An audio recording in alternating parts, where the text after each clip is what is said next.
The courtroom falls silent as Admiral Hartman, decorated with 4 stars and numerous medals, pushes through the double doors. Officer Jason Mercer's face drains of color. Just seconds ago, he was confidently testifying against Alex and Maya Cole. Now, his career, his freedom, and his life are crashing down around him.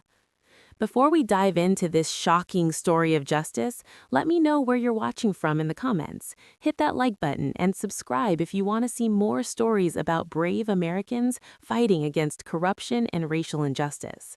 Now, let's go back to the beginning to see how this corrupt officer's world came crashing down. Alex Cole was exhausted but content as he navigated his black Audi sedan through the quiet streets of Oakland, the clock on his dashboard reading 11:30 p.m. Next to him, his wife Maya rested her head against the window, still smiling from the birthday celebration they had just attended for their friend Terrence.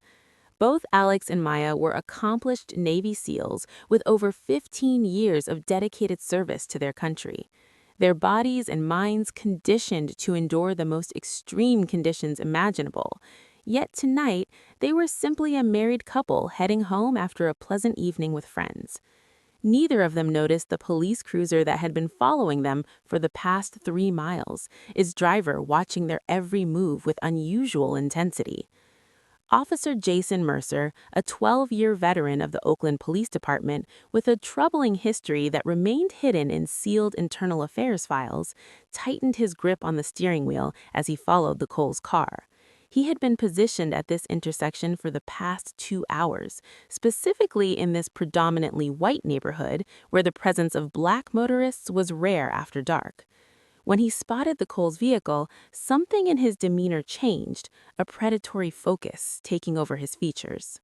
Flipping on his lights without warning, he accelerated to close the distance between their vehicles. Alex immediately noticed the flashing lights in his rearview mirror and calmly signaled before pulling over to the side of the road, bewildered about what violation he might have committed. As a military professional, he had been trained to remain composed in high-pressure situations, and a routine traffic stop was hardly cause for concern. He lowered his window and placed both hands visibly on the steering wheel, a habit he had developed over years of driving while black in America. Maya straightened in her seat, instantly alert as Officer Mercer approached, his hand resting casually on his holstered weapon. When the flashlight beam hit their faces, both Alex and Maya noticed a momentary change in the officer's expression, a flicker of something that looked like satisfaction. Officer Mercer's voice carried an edge of hostility that seemed disproportionate to the situation as he demanded license and registration. Before Alex could even ask why they had been pulled over, the officer cut him off.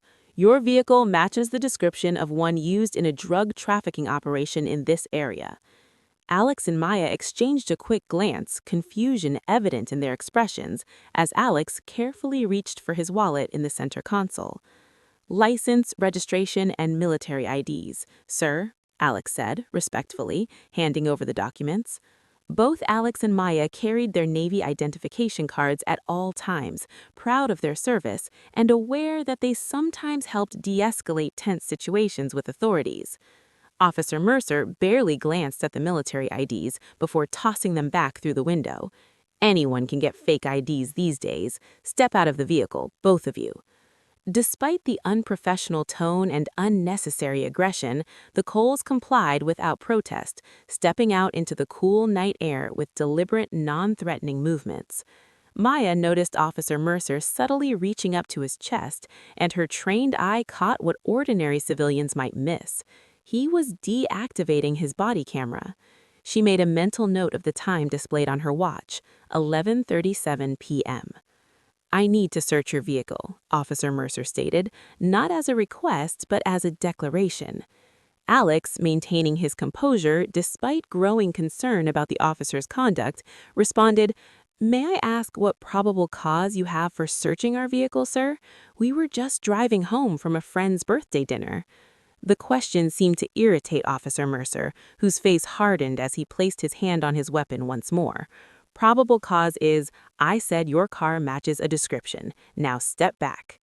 As the couple moved to the curb under the watchful eye of Officer Mercer, they noticed another patrol car pulling up, a younger officer stepping out to join his colleague. Officer Mercer began a methodical search of their vehicle, paying particular attention to the trunk. After several minutes of searching, his voice rang out with triumphant anger. "Well, well, what do we have here?" In his gloved hand, he held a small bag containing what appeared to be illegal substances, something neither Alex nor Maya had ever seen before. They both knew with absolute certainty that the bag had not been in their car before Officer Mercer's search. Maya, unable to contain herself, stepped forward. "That is not ours. We're active-duty Navy SEALs. We don't do drugs, and we certainly don't transport them."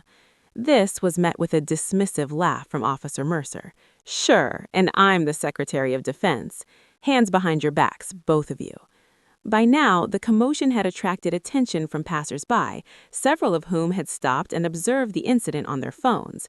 As Officer Mercer roughly handcuffed the couple, he directed his partner to confiscate the witnesses' phones, claiming they were interfering with police business.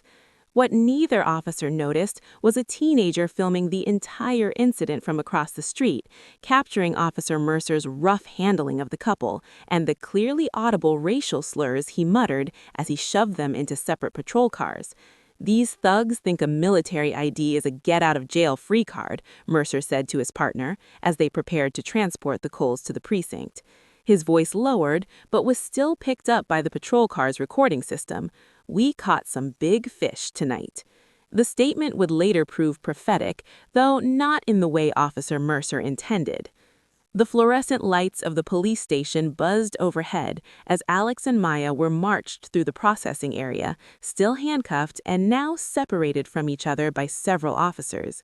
The humiliation of being paraded through the station like common criminals was palpable, their military bearing the only thing keeping them from showing the anger and confusion they felt. Officer Mercer gripped Alex's arm unnecessarily tight, steering him toward the booking desk with a smug expression that spoke volumes about his enjoyment of the situation.